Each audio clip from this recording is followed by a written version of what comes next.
Hello, I'm Kelly, and welcome to The Ones to Know. Today, I'm with Carl Shurr here with Kuper Sotheby's, and we're super excited to have him. Thanks for being here, Carl. Thanks for having me. Good. So, you're a friend and longtime agent here with Kuper, and tell us a bit about how your career started. Well, my career started kind of by accident, actually. I started off as an investor, buying properties with the intent of remodeling them. Um, and my intended career was in wealth management, which I had been doing for about 10 years. Um, and when there was a fairly significant market shift in the past, I decided to make a shift over into real estate full time. Okay. What year was that? That was 2007. Oh, interesting time to come into real estate. Yes. Okay. Nice. And that brought you to Austin, or did you do real estate in Chicago? No, I was in wealth management in Chicago. I studied finance at Indiana University and then moved to Chicago and got into banking and wealth management. And then I moved to Austin completely unexpectedly with the company that I was working for. Wow. Okay. So you moved here, didn't know anyone, no family? No soul. Oh my gosh. So how did you build your network? To build a business from not knowing anyone, that's very hard. Believe it or not, I started building my network through my real estate agent at the time. Really? Yes. So, Are they still in the business? Do we say names? no, they're not still in the business, but she was very helpful to me and introduced me to a lot of people, and it was off to the races from there. Nice. Okay. Well, you were a solo agent and now you have a team. So tell us a bit about that progression. Yes. Well, I learned over the past few years that when things pick up, it's really important to have a good support system. True. So I've spent a lot of time building what I think is now a great team. I have a full-time listing manager, and I have a full-time buyer's agent assistant and marketing person. Nice. And how has the market been treating you so far? This year, 2025, has been quite interesting. So how has it affected you? It's certainly a challenging year. I think we're doing very well relative to the competition. Yeah, for sure. So we can't complain about that, but it's a very challenging year for buyers and sellers. Inventory is rising rapidly. Prices, I'm getting mixed information when I look for data on pricing, but it seems to have leveled off from last year after a couple years of steep declines. So it's tough. If you're a seller, I think the days of multiple offers and home selling in a matter of days are pretty far behind us. Do sellers understand that, though? Well, that's the challenge. That's why I say it's a challenging time, keeping everyone educated about what is going on in the market and what it's going to take to sell their home. Yeah. But there's lots of opportunity. If you're buying right now, we have a better selection of homes in Austin than I think possibly I've ever seen. So that's great if you're a new buyer to the market. It's also great if you're selling a home and buying a new one. It's easy to trade right now, whereas in many past years, when the inventory is tight, it's difficult to sell your home and buy a new one. Yeah. So for sure. There's so much inventory for buyers to look at. How do you help them navigate that?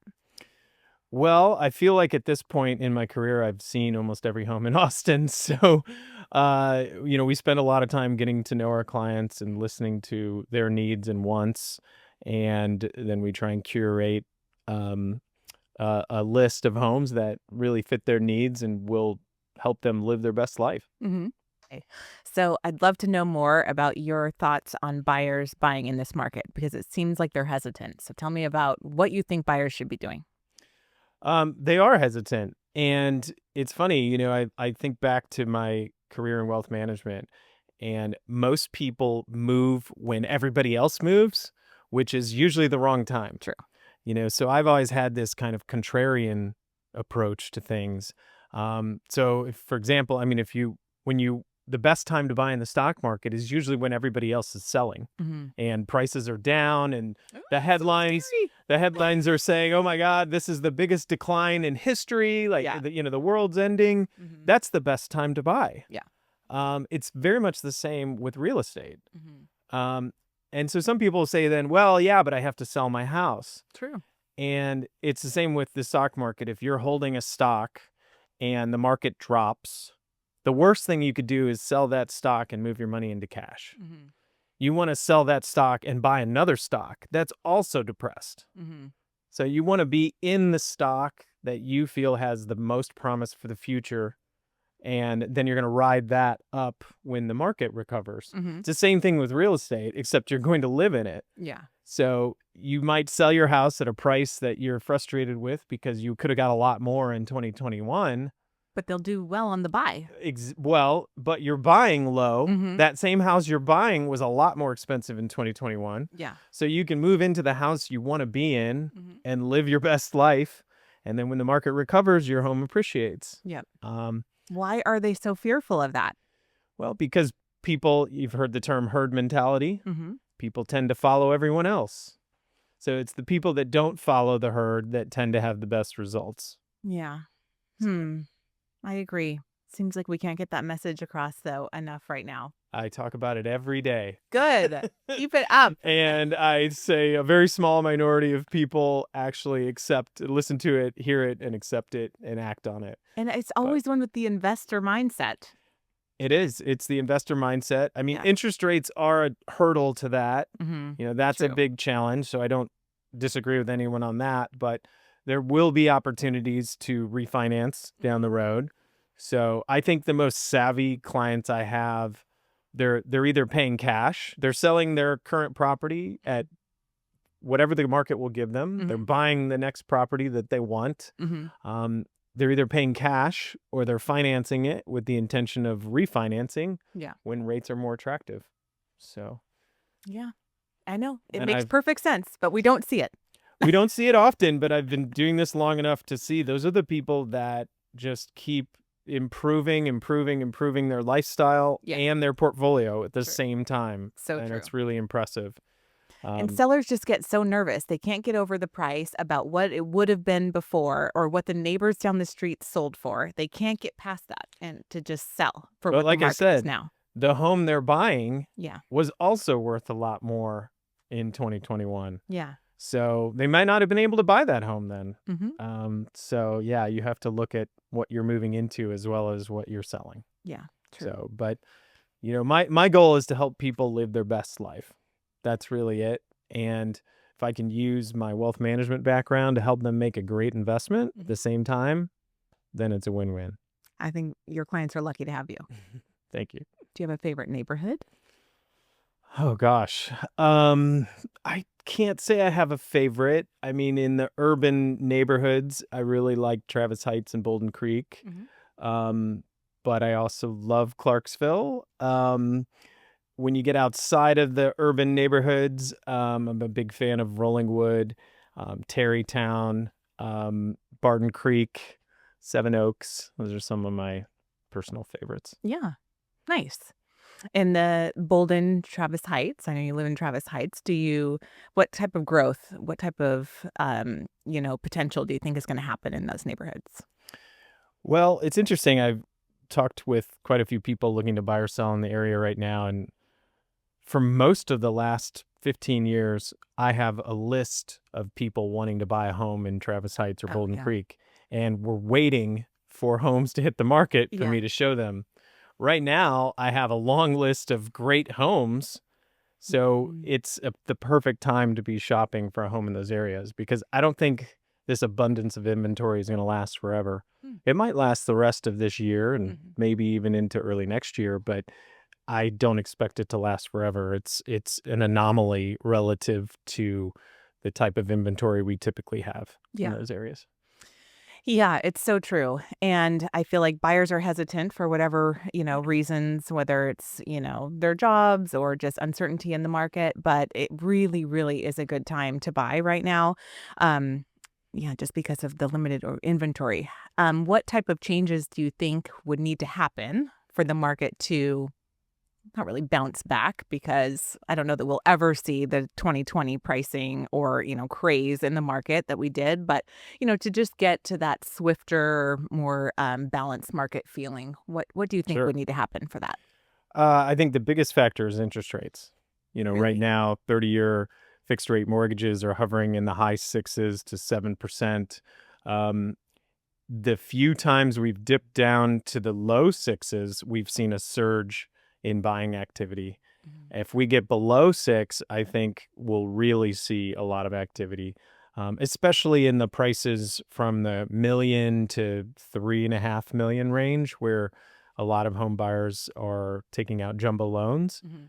Paying 7% versus 3 or 3.5% of years past Yeah, is a pretty big difference. huge difference. So interest rates are the number one factor, I believe. Probably second to that is just an overall good feeling about the economy. Yeah. I think that's important too, especially for cash buyers.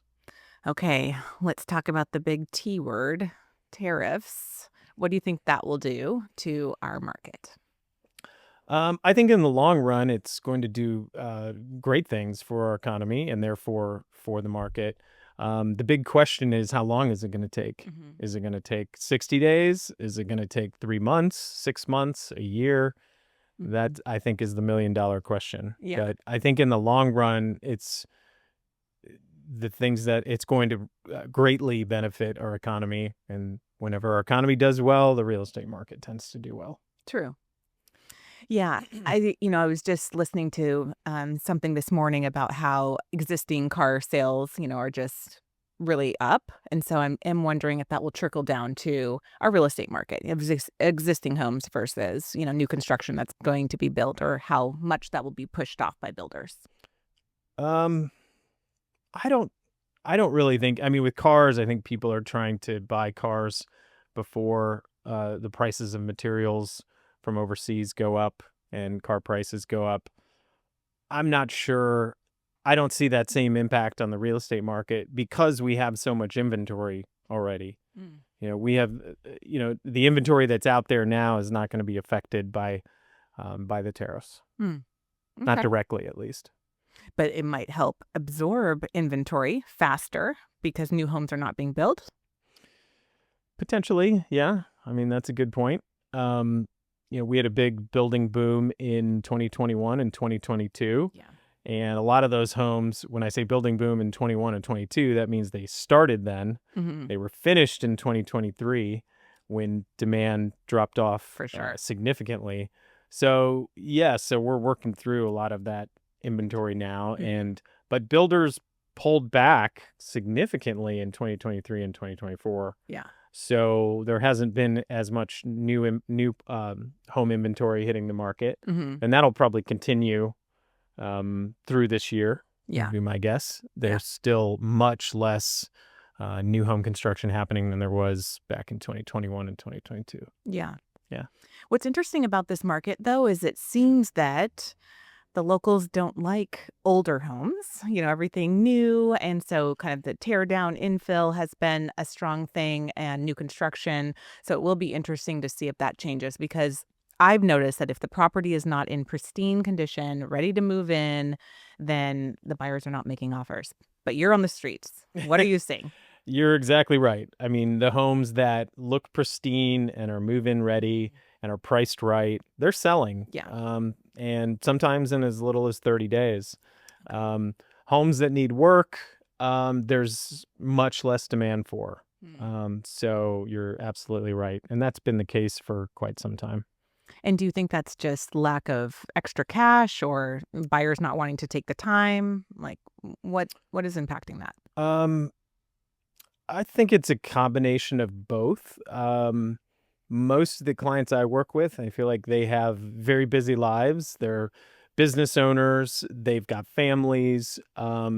Taking on a project is really not within their bandwidth. Yeah.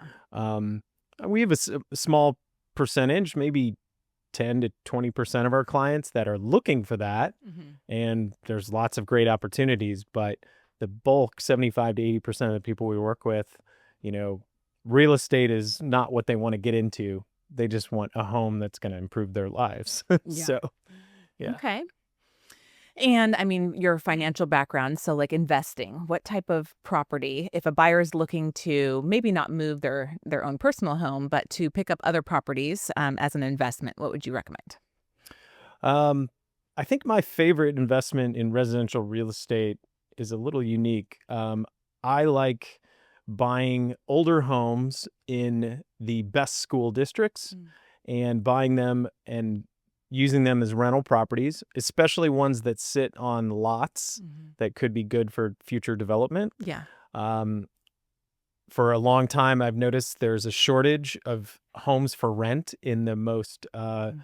in-demand school districts. True. So when families are moving here and they need to move quickly to get their kids into the right schools, they need to rent something quickly. Mhm. So there's a good market for rental properties in the best school districts. Yeah. And yeah, so and then down the road, the the homes in the best school districts are always going to appreciate. But if it's on a great lot, then you've got two opportunities: Yeah. sell the home as is or sell it for development. I love that. That's a really good investment strategy. Yeah, I've seen some clients do it with a lot of success. Hmm. So, Good. yeah. What do you see the rest of the year looking like for your real estate goals, travel plans? Tell us a bit about what the rest of 2025 is going to look like for you. Um, well, we're entering peak busy season right now. Yes. So right now we're really focused on taking care of our clients. Mhm. I think we're going to be in this holding pattern for a while where there's lots of inventory, lots of choices. It's a great time to buy. It's a great time to sell and buy at the same time. Um, so that's primarily what we're focused on, is taking care of our clients the next few months during the busy spring season. Um, Once summer rolls around in July, August, things will slow down. The whole town leaves. Yes, They a go to lot of Colorado. Austin leaves and heads to cooler climates, and hopefully I'll be doing the same. Yeah. Nice. Where will you go?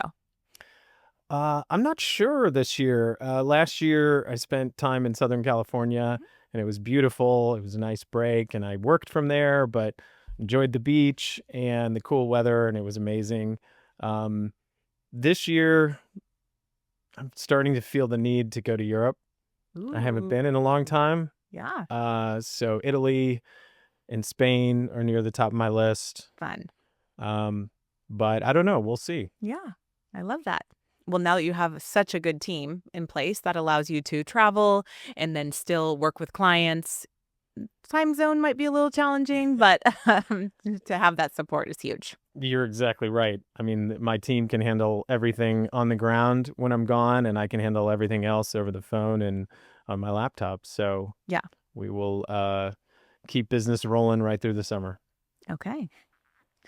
So let's talk about some fun stuff, Carl. I know you're super into your two doggies. What are their names?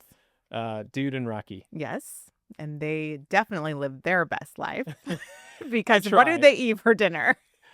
Well, they have ground beef that I get from local pastures, which is one of my favorite businesses in Austin, or organic farm raised chicken. So And we're not talking I don't eat a lot of local. processed food, so I don't ask my dogs to eat it either. Yeah. Well, speaking of local pastures, my other fun fact about you is you love raw milk. This is true. I had never heard of it until you were like gung ho about how this was making you feel and you just love it. Tell us more. Well, the raw milk is just part of a bigger picture. I've gotten very into health and nutrition over the years, and I really try and avoid processed foods, focus on whole foods, and I found local pastures, Yep. which is amazing. Shout out to them. And they have grass-fed organic meats and raw milk and fresh eggs. And I started buying all of my meat and eggs and milk and cheese from them probably a year and a half ago. And I 100% believe I can feel the difference. Yeah. How?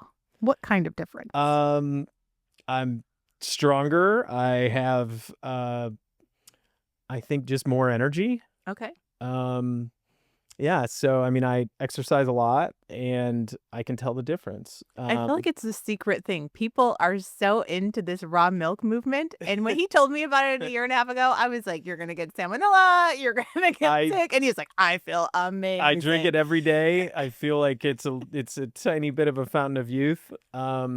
But I think a bigger thing is eliminating the bad For stuff. sure. I mean, at the same time, I really cut out almost entirely alcohol, Yeah.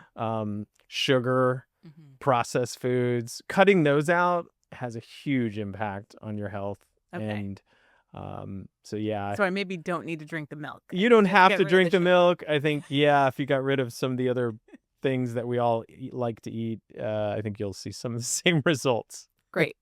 And what other fun things do you do in Austin in your free time? Um, like I said, I love to exercise and play tennis. Mhm. I play tennis at South Austin Tennis Center a few Oh, nice. times a week, Okay. and really enjoy that. I like taking Dude and Rocky on hikes in Stacy Park. One of Yay. my favorite things about Travis Heights is Stacy Park. It's Yeah. kind of a hidden gem. Not Yeah. many people know about it, but it's a huge park right in the middle of the neighborhood that runs the length of the neighborhood almost all the way to Lady Bird Lake. Okay. So I take them for hikes there every morning. Um, and I swim early every morning in cold water. How cold? So not that cold, but about Barton Springs pool cold, 68 Ooh. degrees around there. Okay. Highly recommend it. You do that daily. I do that every morning, year round. Another fun fact. What time do you wake up, Carl? It varies. This goes with my whole health and nutrition mindset, but I'm really aligned with the when the sun rises. Okay. So I get up between 5:30 and probably 6:15, but my favorite time of year is when we have long days and the sun rises early, and I wake up and swim first thing in the morning as the Yeah. sun's rising. Yeah. That's the You perfect make day me for feel me. super lazy when you call me in the morning and you're like, "Yeah, so I've already done my swim and did my," and it's 8 a.m. It's my favorite time of day. Nice. Yeah. Okay. What else do you do to kind of make sure that you're keeping, your fitness, overall health in check when the market is stressful? Our job is very stressful. Nothing's consistent. So, it's important to keep these routines and, Yeah. wellness a top priority. I started meditation about Ooh. 5 or 6 years ago. Um, it was really difficult at first. I felt like I was just wasting valuable time, Uh-huh. but now I feel like it's a game changer. I think my team can tell you when I've been meditating and when I have not because You're sending out a it different energy. it sends out different energy when I'm meditating. I send out positive energy, and I can keep an even keel Uh-huh. through the ups and downs of negotiations and the market and Yeah. everything else. So that's an important one. Okay. Um, like I said, mornings, I spend a good amount of quality time before I turn on my phone or look at my email, That's huge. with meditation and reading and swimming. So, all of that really contributes to having a good mindset. Yeah. How long does that morning routine take? Well, I'm typically at my desk starting work by about 7 a.m. Okay. So about an Okay. hour and a half. Because the ninja morning routine is so important. I believe in all the things that you're talking about: affirmations, gratitudes, do your fitness. But by the time I do that and then do my hair, it's late. Well, luckily I don't. Luckily, my hair doesn't take very long, especially in the summer when I get a buzz cut. So then, yeah, that's what I'd recommend for you is maybe you consider the shaved head look. I'm going to I think think about it'd it. be good for you. Yeah, it would be a game changer. That's for sure. But yeah, the morning routine, it takes a solid hour and a half. Okay. But it's so worth it once you start doing it. Like I said, I'm at my desk typically reading when the sun rises, and it's my favorite time of day. I see the sunrise every day. Yeah. Love that. Well, keep it up. Thank you. Thank you for being here with me today and some really good insight. I love the investment strategy. I'm actually going to work on that myself. But we appreciate your time and thanks for being here. Yeah, thanks for having me.